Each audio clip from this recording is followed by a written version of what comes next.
Turning more and more persistent over northern Scotland, mostly over hills, but even at low levels there could be some, and routes like the A9 will be particularly treacherous with those strong winds making for blizzards. There'll be a bit of brightness in the afternoon, but it's not going to feel warm. Those winds are the biggest cause for concern widely across northern and western areas. Later on Friday, gusts of 50 to maybe 65 miles an hour, and an amber Met Office warning in place for the northeast, where gusts of 75 miles an hour, perhaps even a little more in some places during Friday evening and into Saturday morning. There is a warning for the snow as well. Those kind of winds could cause some structural damage, certainly make for some disruption on the roads, potentially cause some power issues also. There will be this zone of wet weather then sinking south on Friday night. That will still have some snow mixed in, mostly hills, but there could be a little bit at lower levels, so that's an extra hazard. Details of that snow on Saturday still uncertain. It does look as if there won't be much at low levels, and if there is, it'll melt fairly quickly. But still a cold wind blowing on Saturday. The weather warnings are all on the Met Office website. Bye for now. Canary Islands sponsors the weather. Coming up Thursday on Dan Wootton Tonight, America's mayor and one of the most polarizing figures in US politics, Rudy Giuliani, will open up about the last days of the Trump administration, give his verdict on whether Biden can hold on for a full term, and reveal whether the Donald will return to the White House in an exclusive interview. Plus, I'll be joined by GB News star Mark Dolan, body language expert Judy James, and my superstar panel, the former London mayoral candidate Sean Bailey, Conservative commentator Dominique Samuels, and the journalist and broadcaster Sam Dowler. That's Dan Wootton Tonight from 9 p.m. till 11 p.m. Monday to Thursday on GB News. You're watching GB News live across the UK and the world on our digital stream. GB News is Britain's news channel. We are the UK's home of discussion and debate from all perspectives. We are here for you. Don't forget to join our YouTube community by clicking on that subscribe button. And if you want the GB News app, you can click and catch up on programmes anytime. We love to hear from you, so email us. gbviews@gbnews.uk. Thanks for being part of the GB News family. My name is Andrew Doyle. Join me every Sunday evening at 7 p.m. for Free Speech Nation. This is a show where we address current affairs and news stories of the week with the help of two wonderful comedian panellists. I brought in comics because I want to give it a lighter edge, and also they work for less. See you there.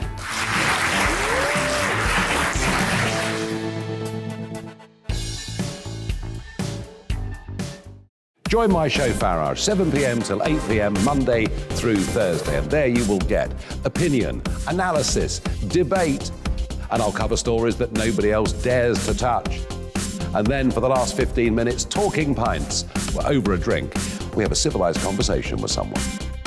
We very often disagree, but we do it in a grown-up way. Come and join me on Farage.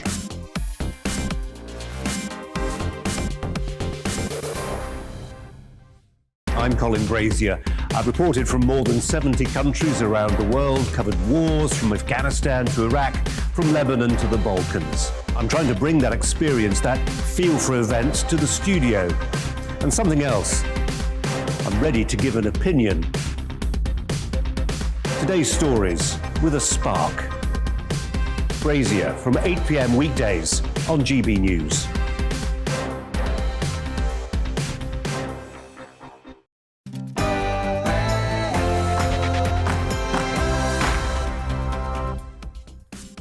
Tonight on Farage, after yesterday's tragedy, much has been said today, including the first debate on this subject in the House of Lords for several years. Are we any closer to a solution?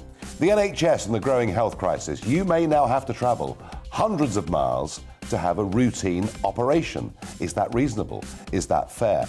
And joining me on Talking Pints, Bilal Fawaz, boxer, somebody who was trafficked to this country illegally as a minor and forced into modern-day slavery. I can't think of a more appropriate guest given what's going on with the criminal gangs in the English Channel. But before all of that, let's get the news.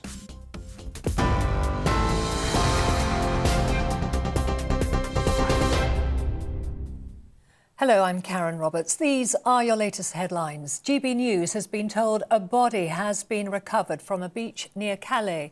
It's not yet clear whether it's linked to the tragedy that saw the loss of 27 lives in the Channel yesterday. The Home Secretary, Priti Patel, has said there's no quick fix to the migrant crisis. Her department is offering to send British police to France to help patrol beaches. I have literally, Madam Deputy Speaker, just spoken again with my French counterpart, Minister Darmanin, and I've once again reached out and made my offer very clear to France in terms of joint France and UK cooperation, joint patrols to prevent these dangerous journeys from taking place. I've offered to work with France to put more officers on the ground and do absolutely whatever is necessary to secure the area so that vulnerable people do not risk their lives by getting into unseaworthy boats. French fishermen are planning to block the Channel Tunnel and the port of Calais over the ongoing licence row with the UK. Downing Street says the government has contingency plans in place in case of a disruption to supplies. The French are demanding more rights to fish in British waters. Alcohol-related deaths hit record levels during the pandemic. Figures show they increased by 20% in England and Wales and by 17% in Scotland. There's also been a 27% rise in deaths among people receiving treatment for addiction. The UK Addiction Treatment Group says a concerning number of facilities closed their doors during the pandemic, and the rise in deaths can't be a coincidence. First-time buyers face having to pay, on average, 5.5 times their typical annual salary to get on the property ladder. A nationwide study has found it breaks the previous record in 2007 and is significantly higher than the historical average of a house being 3.8 times your annual salary. Figures confirm that London continues to have the highest price-to-earnings ratio. Rare panto costumes worn by a young queen during World War II are on display for the first time at Windsor Castle. A teenage Princess Elizabeth and her sister, Princess Margaret, wore the outfits when they took to the stage in a performance of Old Mother Red Riding Boots. The display is part of a special Noel exhibition and includes a pink satin and lace dress worn by the Queen when she was 18 years old. That's your news update. Let's get back to Farage.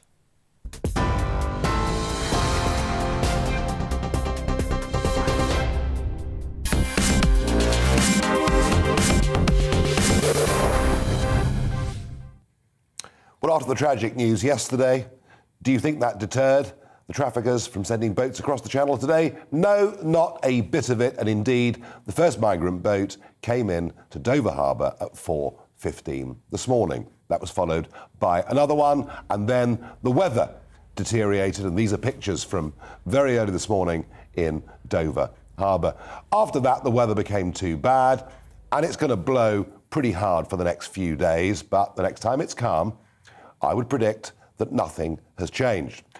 From the British press's point of view, it's all the blame game. It's all the fault of the French. Macron has got blood on his hands. But the truth of it is, the real reason people are coming isn't because the French are beastly, it's because the pull factors to the UK are just too strong. The way we treat and look after people who illegally come into our country is quite extraordinary. 4-star hotels, free dental care, free health care. You apply for asylum, and indeed, of course, you then go through a process that can last for many years, and even if your application is refused, it's extremely unlikely you'll be removed. Add to that the vast size, sadly, of the illegal black market economy in Britain, and you can understand why people want to come here. Are we any closer to a solution? That's really what I want to ask you, the audience, today. Well, I don't think so. You see, language says an awful lot. To me, the right term for those that are coming across the Channel is illegal immigrants, because that's exactly what they are. But that's been considered by many to be impolite. So the word migrants has been in common use. And Priti Patel, who herself within the last few days has been saying these are economic migrants, not refugees, has now changed her language completely in response to being challenged by an SNP member in the House of Commons today.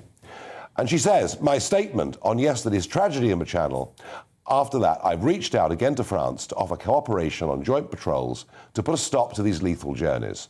Our Nationality and Borders Bill will address many of the pull factors for people crossing the English Channel. So even from our supposedly tough Home Office secretary, no longer will she even use the word migrants. No, she's going to call them people. No doubt it'll be heroes quite soon.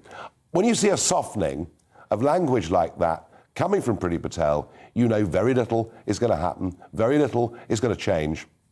The offer to send, whether it's police officers or the British Army or the Royal Navy over to France to help the French stop these launches is going to be refused by the French on the grounds of sovereignty, although maybe worth noting that in the last century they did rather welcome uniformed British people, but hey. And even if we did send thousands of people, there will still be migrant boats that take off from those French beaches. All the while, the pull factors of coming to the UK are as high as they are, and the chances of deportation hovering close to zero. I don't think we're any closer to a solution at all. Let me know, please, what you think. Now, the House of Lords actually had a debate today on this, the first one since 2018, and it was sponsored and led by Baroness Kate Hoey, who joins us now. Kate, good evening. Well done for actually getting the House of Lords, which I've always thought to be hopelessly out of touch, to at least have a debate on this. Can you just tell us briefly what you had to say and how the House responded? Well, I was pleased that I got this debate. Of course, I knew about it a couple of weeks ago, and then it came just after the terrible tragedy last night. So there was quite a sombre atmosphere and a very, I have to say, serious debate, as you tend to get in the House of Lords. There were clearly differences of opinion and difference of views. And my main aim today was, first of all, to make sure that the public knew that we were actually discussing this, because there's been too much secrecy over the past number of months, and the media hasn't really wanted to talk about it, apart from, you know, GBNews and perhaps slightly by Sky. And today I was trying to talk really about the pull factor, because it's all very well saying that, you know, things can be done in cooperation between the French and the British, and of course that was agreed that should happen.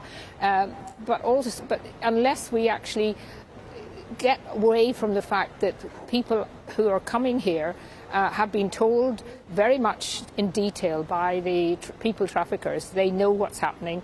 They know how well they're going to be treated. And as they've said, even some of them being interviewed, you know, we want to come to the United Kingdom because we know we'll be better off there. So that has to be addressed. And I think there's some of the Lords who really don't want to accept that at all. No, and Kate, you also, I mean, I know it was a difficult day in some ways to have this debate, but a very pertinent one. You also raised the issue of national security and all of those poor, unfortunate people that died yesterday. None of them, of course, had any identity documents whatsoever, which is what we expect. Just please tell us what you said about security and how that was received.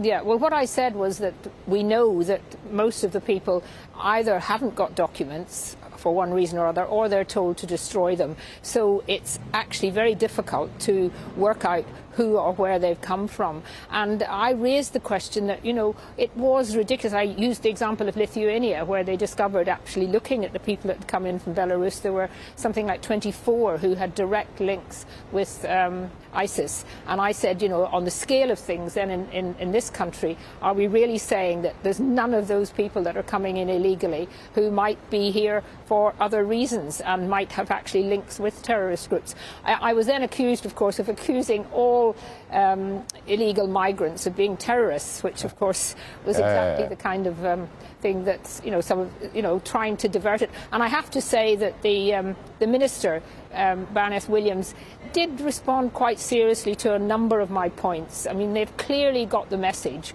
that they have not been doing enough. And I did actually, Nigel, raise the fact that, you know, if people had listened to some of the things you'd been said 18 months ago when you first went down there and took film, that things might have been different. Of course, that wasn't necessarily received with great aplomb. I'm sure it wasn't, because it's very much a Remainer house. Finally, Kate, and thank you for making time to come on with us this evening. Finally, what would you like to see as the next step? Well, I do think that it will just be shocking now if France refuses to our offer of police and security to help with the monitoring of the beaches. We just can't have boats being allowed, you know, literally just to go off when the weather gets better again. But they may not want to do that. They may not do that. And of course, as we know, that won't change things. I think the government, I mean, the Nationality and Borders Bill coming through, which will of course get absolutely torn to pieces in the House of Lords, is a step forward, because at least it's going to stop some of the huge numbers of appeals that asylum seekers who have failed can have, and of course will stop some of the lawyers making lots and lots of money out of this. It's like an industry, a legal industry now. So I mentioned that today, which again didn't go down very well, because there's a lot of legal lords, law lords in the Lords. Well, Kate, listen, well done you for having this debate, for raising the tough issues, and you may find yourself in a very small minority in the House of Lords, but I think out of the country, a very large number of people will thank you for what you've said today. Thank you for joining us again here on GB News. Thank you. Well, isn't it nice? There are actually some politicians out there, and of course, Kate, lifelong Labour politician, but who cares what party she represents? People out there actually with the courage to stand up and fight for what they believe in. Now, our Home and Security Editor, Mark White, has been following the situation in Dover today and has sent in this report. Well, you could be forgiven for thinking that following the terrible tragedy in the English Channel yesterday, that there would be a pause in the number of migrants shoved out onto these small boats for the crossing across to the UK, but not a bit of it. At 4:15 this morning, our local producer was here at Dover Harbour, captured these images of yet more migrants coming ashore. First, from a border force cutter, about 10 migrants taken off that cutter. They had been intercepted in the middle of the English Channel. Then about an hour later, the Dover lifeboat arrived. It had between 40 and 50 migrants on board, again taken off a boat in the middle of the Channel. It is a never-ending flow of migrants coming across the Channel when the weather allows, even in these winter months. And it's something, of course, that the Home Secretary is grappling with as a matter of urgency now. I want to show you, actually, while we're here at Dover Harbour, you can see some of the Border Force personnel there. This is one of the jet skis. That's a new piece of equipment that Border Force have. They've been training on them in recent weeks because they will be using them as part of this turn back policy that the Home Secretary wants to see them adopt, where they will go up to small boats and they will try and shepherd them, if you like, back out of British waters, back into French waters. But that's going to depend on the boat being sturdy enough and not full of women and children, so that they might be placed in some kind of danger. So it will be in rare circumstances, I think, that this will be used, but it's something that the Home Secretary wants to explore. She needs, she knows, to get a grip of this crisis. She has said to the French again today she is willing to put British personnel on the French beaches, something the French have already rejected.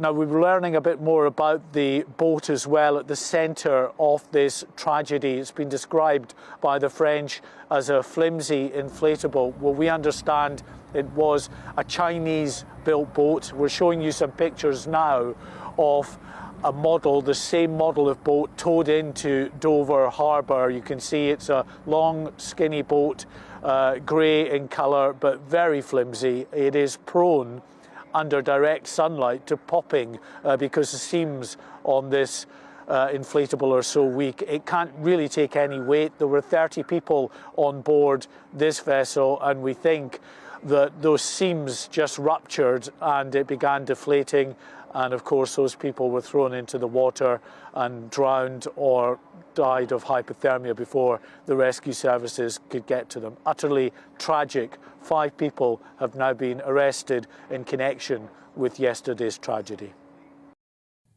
Well, great work from Mark White, and GB News has led the way on the whole Channel migrant crisis. We've been talking about this for weeks when the other broadcasters and newspapers didn't even want to touch it, and we will go on leading and educating, I hope, people as to the extent of what is going on.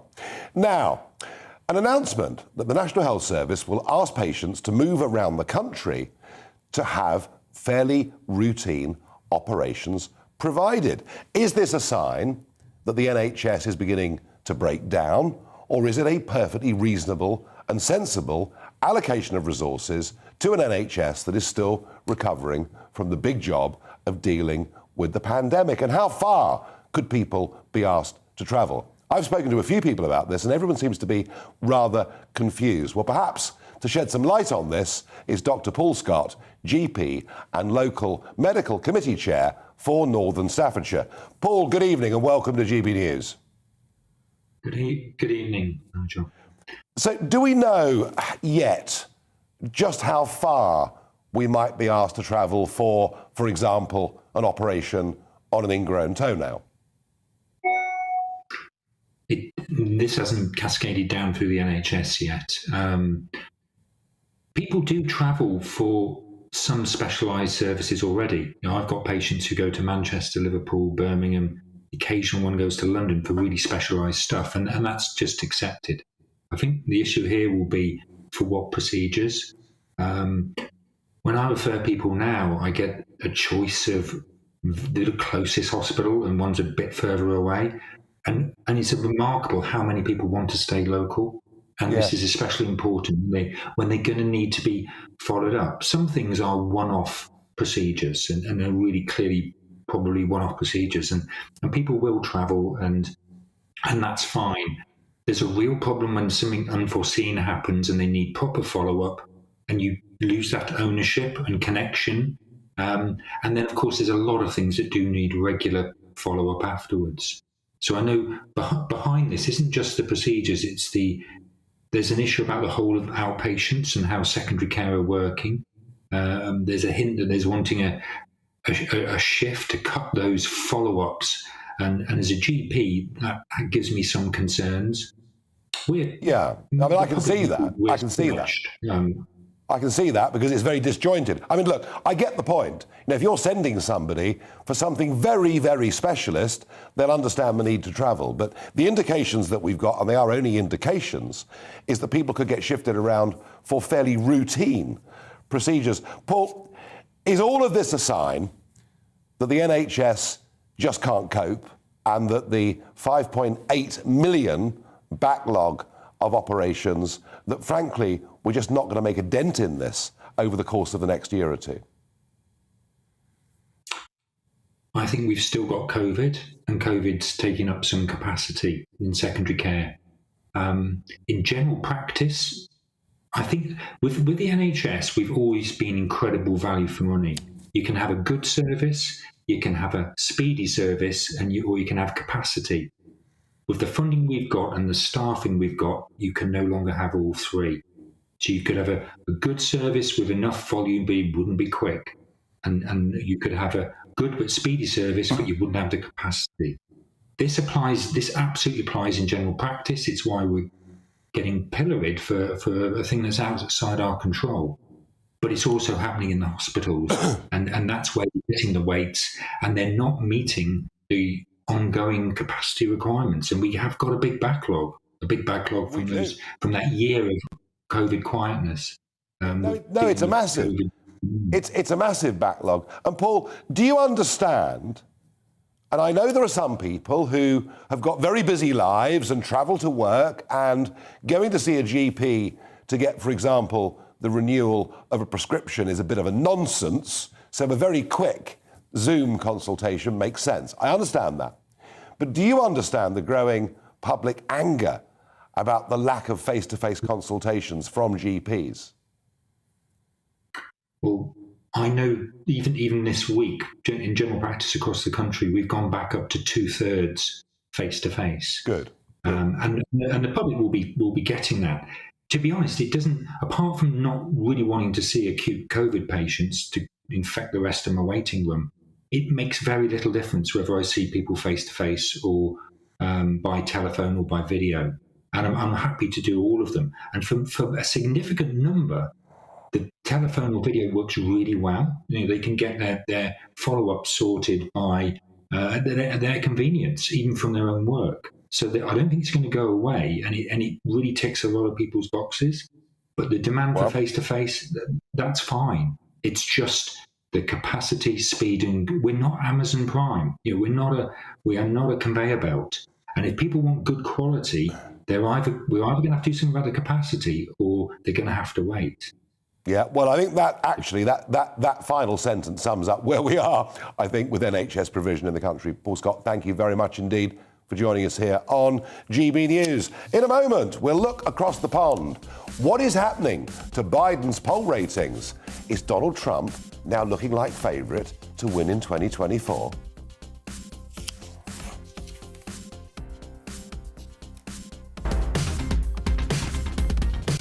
On Brazier at 8, as the RAF aims to go carbon neutral by 2040, are Britain's armed forces following America's towards a woke future?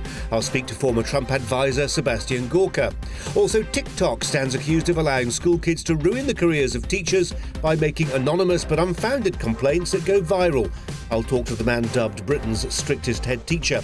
And the rare dog days are over. Why the Whippet and Corgi have made a comeback. There may be a dog in the studio from 8.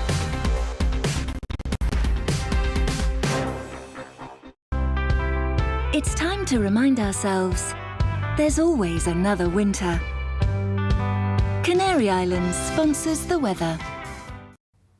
Hello. Earlier today, the Met Office named Storm Arwen. We're particularly concerned about the strength of the wind, especially later tomorrow and into Saturday morning. There will also be some snow in places from this storm system. It's coming in from the north, so it's bringing in colder air, but it's really the winds really picking up later on Friday. Those isobars really squeezing together initially across Scotland, but increasingly further south. Some very strong winds during Friday night. Back to tonight, and the winds are picking up and bringing some rain across much of the UK. But ahead of that rain, clear skies will allow a fairly extensive frost across East Anglia and the south east. Temperatures may actually start to rise a little by dawn as the cloud spills in. It's going to be a cold day on Friday and a fairly grey morning with outbreaks of rain across much of England and Wales. Brighter skies follow, but so do the strong winds and increasingly snow showers over northern Scotland. In fact, that snow turning more and more persistent over northern Scotland, mostly over hills, but even at low levels there could be some, and routes like the A9 will be particularly treacherous with those strong winds making for blizzards. There'll be a bit of brightness in the afternoon, but it's not going to feel warm. Those winds are the biggest cause for concern widely across northern and western areas. Later on Friday, gusts of 50 to maybe 65 miles an hour, and an amber Met Office warning in place for the northeast, where gusts of 75 miles an hour, perhaps even a little more in some places during Friday evening and into Saturday morning. There is a warning for the snow as well. Those kind of winds could cause some structural damage, certainly make for some disruption on the roads, potentially cause some power issues also. There will be this zone of wet weather then sinking south on Friday night. That will still have some snow mixed in, mostly hills, but there could be a little bit at lower levels, so that's an extra hazard. Details of that snow on Saturday still uncertain. It does look as if there won't be much at low levels, and if there is, it'll melt fairly quickly. But still a cold wind blowing on Saturday. The weather warnings are all on the Met Office website. Bye for now. Canary Islands sponsors the weather.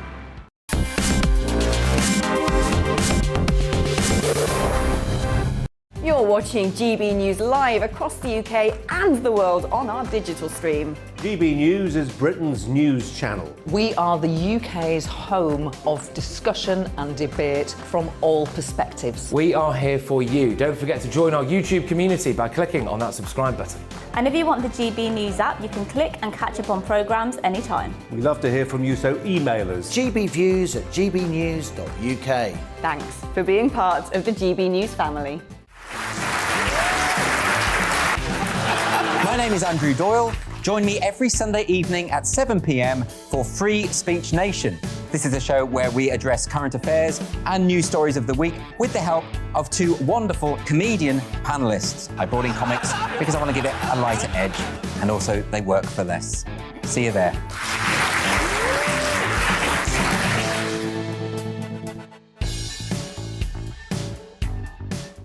Join my show Farage, 7 p.m. till 8 p.m. Monday through Thursday, and there you will get opinion, analysis, debate, and I'll cover stories that nobody else dares to touch. And then for the last 15 minutes, talking pints. We're over a drink. We have a civilised conversation with someone. We very often disagree, but we do it in a grown-up way. Come and join me on Farage.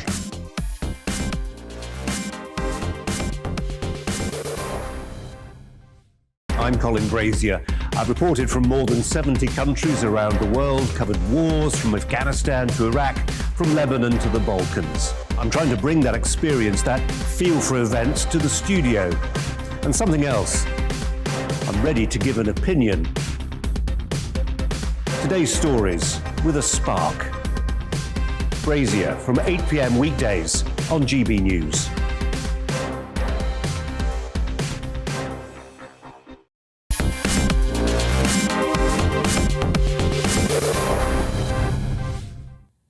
Earlier, I asked you, after all that's been said over the last 24 hours, are we any closer to a solution to the migrant crisis? One viewer on Twitter says, all we are seeing at the moment is finger-pointing, the blame game. I couldn't agree with you more. Nick says to me, we all know the solution, but our government does not have the courage to do what needs to be done. It's as simple as that.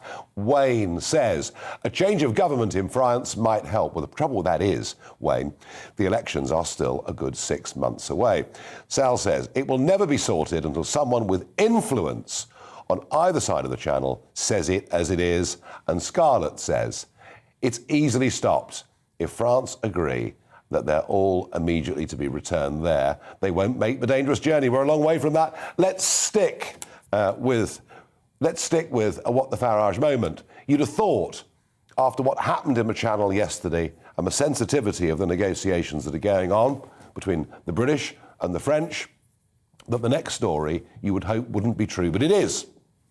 French fishermen will block ferries and UK-bound goods heading to a Channel tunnel tomorrow in a further escalation in the row over post-Brexit fishing licences. I mean, it's unbelievable. Describing the action as a warning shot, the French National Fisheries Committee chairman, Gerard Romety, said ferry traffic would be blocked at St Malo, Ouistreham, Calais ports, as well as freight going in to a Channel tunnel. He said, we don't want handouts, we just want our licences back.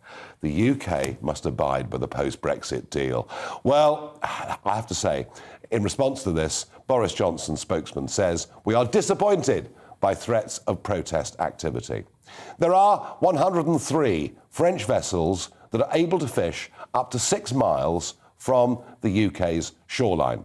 In return, there are fewer than a handful of British boats that can fish within 6 miles of France's shoreline, but that's not enough for them. They want more, and they want licences even for boats that can show no historic record of having fished in British waters, which, given that logbooks have been in for years, means they're even admitting they were fishing illegally.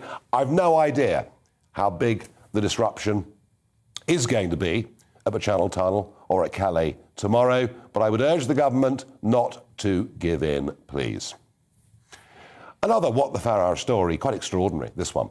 Students at a Catholic university are petitioning to remove a heretical painting that, wait for it, depicts George Floyd as Jesus. Yes, that is absolutely right. Mama by Kelly Lassamore shows Floyd being cradled by a maternal figure that evokes Michelangelo's Pieta sculpture of Mary and Jesus after the crucifixion. The painting is being displayed at the Catholic University in America in Washington and has provoked a backlash from some students. I should jolly well hope so too. The university defended the work, yes they did, and said it represented a good faith attempt to include religious imagery on campus that reflects the universality of the Catholic Church. The university said in March it had unveiled the painting after its celebration of Black History Month the previous month. This is madness. You may deplore the way in which George Floyd died, but the man was a career criminal who even pointed a loaded gun into the stomach of a heavily pregnant woman, not somebody that should be lauded or held up as a hero, and certainly not somebody that should be used as a replacement for Jesus. And it shows you how some on the extreme left have frankly lost their marbles. Sticking with America, Joe Biden is not even 11 months into the presidency, and yet his personal poll ratings are slipping and slipping and slipping.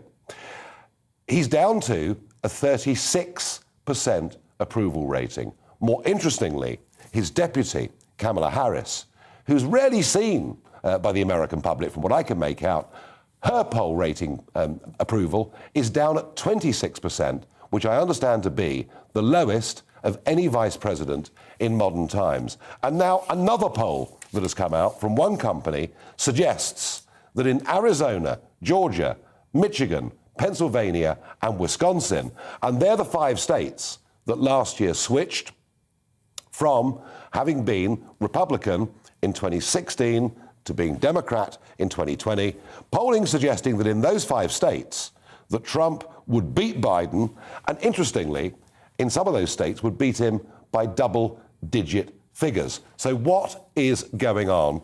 Just how much trouble are the Democrats in? Well, let's speak to a Democrat. Let's speak to Bob Mulholland, Democratic National Committee member and strategist in California. Very good of you to join us again, Bob, on GB News. Yeah, good evening. We're celebrating Thanksgiving over here. I can't believe you've made time on Thanksgiving to come on, and I really, really thank you for that.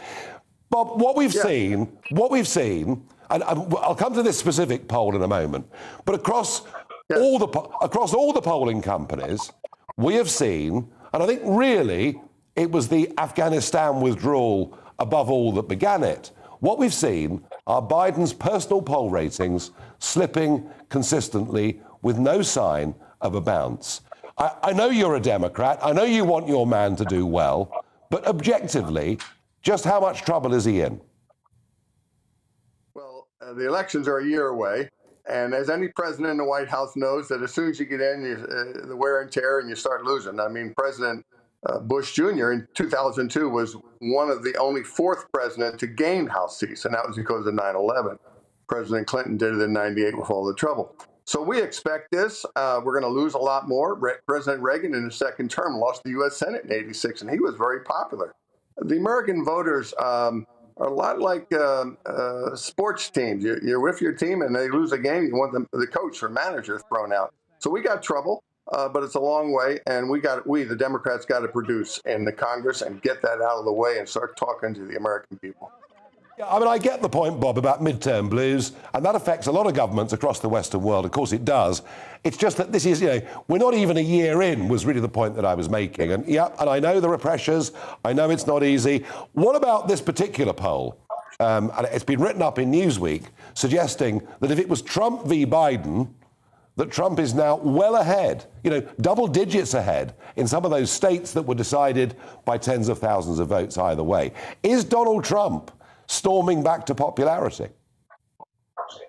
Well, Donald Trump was defeated, as you know. He was your candidate. The American people defeated him. So we'll see. I don't think Trump, I think Trump will ultimately be indicted for tax fraud, but Trump is involved and he's raising money. He's helping a lot of candidates. Some of his candidates don't win. We'll have the 22 elections, and most likely the Democrats won't prevail unless there's a big issue.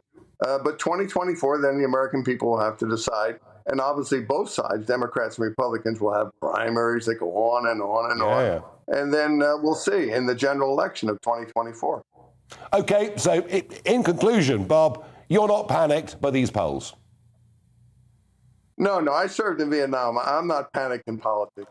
That's a very good answer, and thank you for joining us, and please enjoy Thanksgiving. Have a great day, and thank you for joining us. Thank you, Nigel.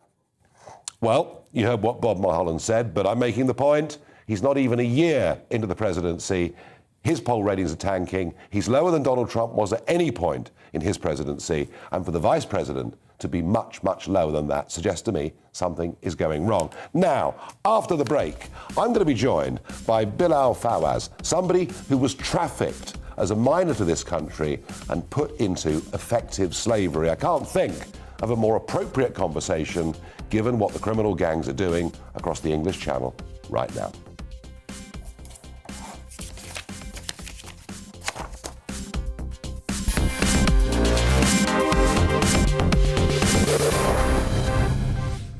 You're watching GB News live across the UK and the world on our digital stream. GB News is Britain's news channel. We are the UK's home of discussion and debate from all perspectives. We are here for you. Don't forget to join our YouTube community by clicking on that subscribe button.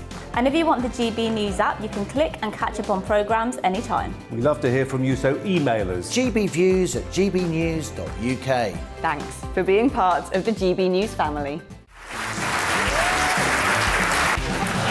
My name is Andrew Doyle. Join me every Sunday evening at 7 p.m. for Free Speech Nation. This is a show where we address current affairs and news stories of the week with the help of two wonderful comedian panellists. I brought in comics because I want to give it a lighter edge, and also they work for less. See you there.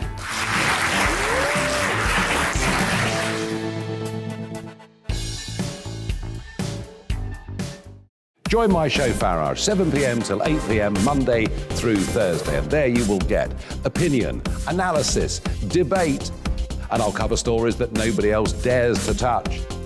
And then for the last 15 minutes, talking pints. We're over a drink. We have a civilized conversation with someone. We very often disagree, but we do it in a grown-up way. Come and join me on Farage.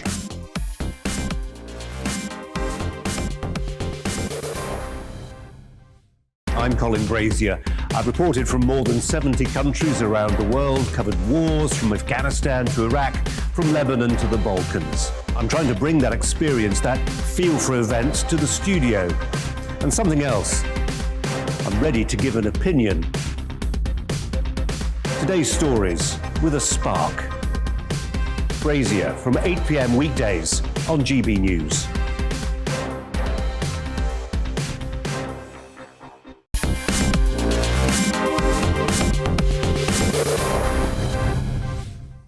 The GB News pub is open, it's Talking Pints, and I'm joined by Bilal Stateless Fawaz. Now, we'll come to the stateless bit in a minute. Bilal, your story is very pertinent, I think, to what's going on today. Yes. Because we have criminal gangs who are trafficking people across the English Channel. Some are paying the money up front, others do it and finish up being indebted. And for many that come, who perhaps have this dream that somehow the streets are paved with gold in the UK, most of them, many of them, will finish up in the illegal economy. That's right. And effectively in some form of modern day slavery. And I want you just briefly to share with the audience, you were trafficked here as a child. Yes, I was trafficked here as a child. I had the assumption that I was coming here to see my dad. I was a kid, and when you're a kid, you're gullible. You're open to certain things that shouldn't be happening. And I got and this was from Nigeria? From Nigeria. Yeah. And I came here and I was kept in a place where I wasn't allowed to go to school. I wasn't allowed to study or do anything. I just couldn't take it. So I was doing all the things that they asked me to do in the house, and I decided to run out because I have so much passion about my future. I have so much. So what age were you? I was 14. And just being kept under house arrest, effectively? Yeah, I was supposed to be kept there for a period of time to work, and then maybe taken somewhere else. Which you didn't know? I never knew where, but I knew something was going on. Yeah, so forced labour, basically. Yeah. And that's the fate, isn't it, of many of the people who come across the English Channel. It happens. Why don't we talk about this? Because it's a very peculiar topic. No one wants to talk about things that people are doing that will shed a bad light to the public or to an organization. Hence why they put it under wraps. I find it amazing I just find this amazing. that the media, mainstream media, when the subject of modern-day slavery comes up, they just sort of look at the floor. Yes. And pretend it's not happening. You've experienced it. And unsurprisingly, you know, once you'd escaped and were taken into care, yes, you sort of got yourself into a few bits of trouble, didn't you? Of course. I was a kid. I didn't have a mom. I didn't have a father. I was looking for guidance. I was looking for belonging. I was looking for certain family. I was still a kid. I was vulnerable. And I saw the British kids in my school. They were hanging around after school. They were relaxing. And they went out on the streets and they were playing around, jumping on the bus without ID, without, they call it a card, a bus pass by then. I didn't have money to pay for it. I wasn't allowed to work. So I jumped on the bus and I did some few things that I wasn't allowed. And when the police come, they all gallivanted around. They all ran away. I just stood there like, okay, okay, what do you want from me? What do I do? It's interesting, isn't it? Because you said that in Nigeria, you'd experienced real racism. Oh, you have no idea. I'm too black to be considered white, and I'm too white to be considered black. So when I'm in Nigeria, they say, go back to your country. And that is infuriating because in my soul and my heart, I belong there. I was brought up there. So I then realized that I'm not from there based on the decision that the Nigerian embassy did. So, but when you came to this country, and you're out gallivanting with the British kids, but this interests me because we're going through this revisionism of our history, where certain elements in British society want to convince us that we're evil, we're awful, we're institutionally racist, we're ghastly, we're terrible. What was your experience of living in this country? Listen, I tell you, this country is not racist, it's not institutionally, whatever you want to call it. What I tell you, this country has a lot of opportunities. And some people that don't have the capacity to approach that opportunity and grab it while they can, they deem this country to be racist. There's so much opportunity. All you got to do is just have a belief, figure out a point of target, a goal, and then work towards it. Of course, there's going to be obstacles, boundaries along the way, but it's how you tackle it that makes you stronger for the next hurdle. You can't just surrender when things get hard, because that's what a lot of people do. And then they will say, they're racist. They're not racist. You just need to do things accordingly in a way where people can perceive you as a hard-working individual. And then doors will open. You know, people say I'm lucky. I say I'm not. The harder I work, the luckier I become. No, listen, I like that, and I like that, and I'm glad you do. And you got yourself straightened out, and you decided that sport was going to be the big thing. Boxing was going to be the big thing. Yeah. And let's just see a quick clip of you in action. Let's have a little look. So I'm waiting for you. We're waiting for you. Waiting for you. So I'm waiting for you. Waiting for you. Waiting for you. I just don't know. Flexing my zone. Flexing my zone. He's fit, this boy. I mean, he's fit. There's no... You want to see my body? We are before. You want to see it? We're before the watershed, but I think we could if you want to. I'll show you. Let's go for it. Wow. Look at that. I mean, who at home could... I mean, I can't compete with that, and I'm not going to. I promise you. Listen, it's all hard work. I'm telling you. It's all hard work. So let's do the boxing first. Yeah. So what gets you into boxing? Just the fact you're good at it, or... No, the thing is... You're natural? I wouldn't try to big myself up, but I have the gift of understanding. You show me something, I would approach it with caution. I will see how it's being done, and I will inject my intuition into it. So whatever I do, I'm always good at it. Whether it's music, whether it's acting, whether it's modeling, whether it's taking instruction, whether it's helping kids, motivational speaking, personal training, or boxing. I just have that fire inside of me that when people want to quit, I don't quit. I channel that. So when I get in the ring and I'm hitting the bags and I get to the point where I want to stop, that is the part that I dig deepest the most. And where does boxing go for you from here? I mean, because one of your problems is you're still... you've been given... 30 months. I'm going to say, so, Stateless, which is your artist name, your musical name. My musical name. And we'll come on to that in a moment. Yes. But it's because you have been stateless. That's the whole concept behind it. Yeah, I mean, so you're in a very odd position. Yeah. That Nigeria wouldn't want me. Don't want you. Lebanese don't want me. Lebanese, because through parentage, don't want you. And we didn't really want you. And I fought for you. I literally bled for you in the ring. I know. I mean, it's a very bizarre situation. Yeah. So you've now been given leave to remain for, is it 30 months? For 30 months. So, yeah, not indefinite leave to remain. Not indefinite leave. Just leave to remain. Just leave to remain, and it's alarming because that 30 months, when it gets over, I will have to apply for an extension. If there was a situation or an event that they could deport me to Nigeria or take me to Lebanon, then the 30 months is warranted.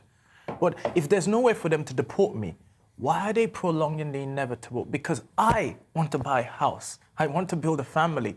No bank will lend an individual a loan if they know the person has no permanent residency in a country. No, I know. It's a bit of a catch-22. So but through the boxing, I mean, you're signed up. You've been making money. Yeah, I will be. I'm signed to MTK Global. Yep. Thank you for my status, British government. So you couldn't do that without leave to remain? I couldn't fight without leave to remain. Right. I've never worked. Okay, so you've got some bouts ready. Mm-hmm.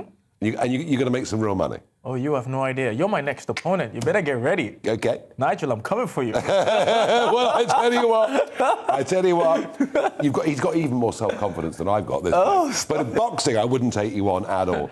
So there's a chance now to make some real money and do well, yeah? Yeah, there is. But the thing is, my river is running dry. I'm not a company that flourishes over time. I'm an organism, as you are, as I am, as we all are. So I am diminishing over time. So if I don't accelerate my process or my opportunity right now, I can't deceive myself. I'm 33 years old. Yeah. So how have you survived financially then for the last 10 years or so? How have you managed? I could say I motivate kids. I go to kids' house, I talk to them, I train them, personal training, I do boxing, I do talks to young kids, and the parents love it because they see the spirit uplifted. It empowers them because if they see that I can do it and I show the kids the way that never surrender when things get hard, just keep going, keep Good going. Message. Nothing good comes easy. If it was easy, everyone will have it. Good message. Now, So boxing, you're 33. Yes. So you've got 5 years? Let's say 9 years. Okay, whatever, but it's not that long. It's not that long. Tell us about your musical career. So, I can't speak in boxing. I can only show my talent. But with music, I can speak, I can talk, I can express my emotions. And I've had a love heartbreak, not only in the love part, but also in life. I've also had a lot of education in this part where life has put me through.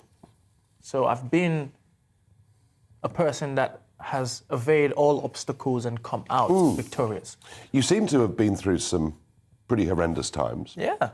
So. But you've emerged from it with a very positive mental attitude. Who shouldn't? If you have a calamity or an obstacle or some event in your life that is not normal, if you surrender to it, you are surrendering to. But lots of people. You see, the reason I'm asking this is a lot of people today, I think we almost encourage to feel like victims. Tell me about it. Yeah, you're a victim of this, you're a victim of that. That's it. And we're going to have to. And I just worry. And there are genuine victims, of course there are. Yes. In life. Well, you were one, but there are genuine victims in life. But if we keep telling people they're victims, and the state can help, and the state can provide, it resonates with them. But isn't that just such a negative mindset? It is. Rather than telling people, stand up, fight back, get your way out. I mean, life is not a place where it's easy. Life is unfair. That's why it's fair. You can't just say, oh, I'm a victim to this, I'm a victim to that, because trust me, everyone has problems in their life. Well, this is the interesting thing, isn't it? That the normal problems that people have growing up, and yours were extreme, but the normal difficulties in life, the normal, upsets that people have, they're now being encouraged to be thought of as being some sort of form of mental illness or trauma, when in fact they're the knocks and the ups and downs of. That's what I feel. I mean, do you see what I'm doing? Honestly, I relate with you. I'm telling you, because that's it. They say mental health. Oh, he has this, he has that. it's just laziness. Yeah. Yes, maybe a fraction of them might have the mental illness or whatever. Some do. But some do. Yeah. But the majority that lean to that side without having that incident presented in their life. It's just an... We all have knocks in life. We all have difficulties. Yeah, I mean... We're running out of time. It's been fascinating talking to you. I can talk for a lot longer, but I'm going to give you the last word on this. Just tell us, how should we feel about our country? How you should feel about a country is proud. Just keep working and keep believing and keep making things possible in a way that if anybody that ventures, that want to dig deep to better themselves, that is not playing the victim, can actually make an opportunity of themselves. Just don't surrender and give the opportunity there and then let them work for it. That was Bilal Fawaz. And I think that was one of the most uplifting and positive talking pints we've ever done.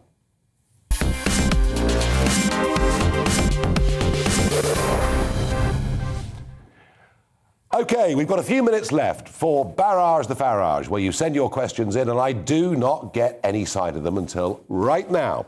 Philip asks me, do you support offshore processing? If yes, where? So, back in 2003 to 5, the Conservatives in opposition looked at this. The idea was if people illegally came to Britain, they'd be sent to the Ascension Islands, which is a heck of a long way away, and they'd be processed there. The Australians also tried this on a couple of islands. I think the problem with that is you will inevitably find, if you herd large numbers of people in offshore processing centres, there'll be all sorts of abuse, all sorts of allegations of misbehaviour. It'll cost a fortune, and I'm not sure it'll solve anything. The real problem we've got here is the majority, nearly all of those that are coming illegally across the channel don't have identity documents. So if you flew them to the Ascension Islands and you found they didn't qualify as refugees at all, where would you send them then? And that's why I think a returns policy to France is the only way we can do this. That's not to say that we couldn't, in northern France, have a place where people could come and apply to be genuine refugees to Britain. We've always been open to genuine refugees. We've got a prouder record on this than any other European country. But I think at the moment what's happening, and I'm going to ask Bilal on this, the majority, 90% of those that come are young men. They're economic migrants. And we might understand why they want to come to Britain, but we've got to do something better, haven't we? I mean, yes, you have to have a strategic plan in a place where when they come, that they are being looked after in a way where they feel like they're not being neglected and cast aside. I mean, I was watching the news today, and 3 kids and a pregnant woman. It's horrible. Oh, my goodness. No, it's horrible. What the Lord Jesus Christ of Nazareth. That hurts me. So, it's horrible. The thing is, a lot of people just, they venture out without having a point, without having a plan. They think that by going out to get somewhere like an English Channel, they think that by getting there, that's it, their life is blessed. But we have to have a sensible immigration policy, don't we? Yes, you have to. It's got to be controlled. Yes. I'm going to do one more. Clive asks, would Trump do a better job than Priti Patel? Almost anybody would do a better job than Priti Patel.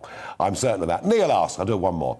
You were known as our British Bulldog and Anne Widdecombe as our courageous Jack Russells. What canine pooch would you associate with Ursula von der Leyen and Guy Verhofstadt? Oh dear, oh dear, oh dear. I wouldn't want to insult any breed of dog by allying them to those appalling people in Brussels. They're ghastly. We're finished. I'm gone. It's over. I'm back next Monday. In a moment, we'll look at the weather. Let's see what this big storm, this Arctic storm, is going to do to us this weekend. See you next week. It's time to remind ourselves there's always another winter. Canary Islands sponsors the weather. Hello. Earlier today, the Met Office named Storm Arwen. We're particularly concerned about the strength of the wind, especially later tomorrow and into Saturday morning. There will also be some snow in places from this storm system. It's coming in from the north, so it's bringing in colder air. But it's really the winds really picking up later on Friday. Those isobars really squeezing together initially across Scotland, but increasingly further south. Some very strong winds during Friday night. Back to tonight, and the winds are picking up and bringing some rain across much of the UK. But ahead of that rain, clear skies will allow a fairly extensive frost across East Anglia and the south east. Temperatures may actually start to rise a little by dawn as the cloud spills in. It's going to be a cold day on Friday and a fairly grey morning with outbreaks of rain across much of England and Wales. Brighter skies follow, but so do the strong winds and increasingly snow showers over northern Scotland. In fact, that snow turning more and more persistent over northern Scotland, mostly over hills, but even at low levels there could be some, and routes like the A9 will be particularly treacherous with those strong winds making for blizzards. There'll be a bit of brightness in the afternoon, but it's not going to feel warm. Those winds are the biggest cause for concern widely across northern and western areas. Later on Friday, gusts of 50 to maybe 65 miles an hour, and an amber Met Office warning in place for the northeast, where gusts of 75 miles an hour, perhaps even a little more in some places during Friday evening and into Saturday morning. There is a warning for the snow as well. Those kind of winds could cause some structural damage, certainly make for some disruption on the roads, potentially cause some power issues also. There will be this zone of wet weather then sinking south on Friday night. That will still have some snow mixed in, mostly hills, but there could be a little bit at lower levels, so that's an extra hazard. Details of that snow on Saturday still uncertain. It does look as if there won't be much at low levels, and if there is, it'll melt fairly quickly. But still a cold wind blowing on Saturday. The weather warnings are all on the Met Office website. Bye for now.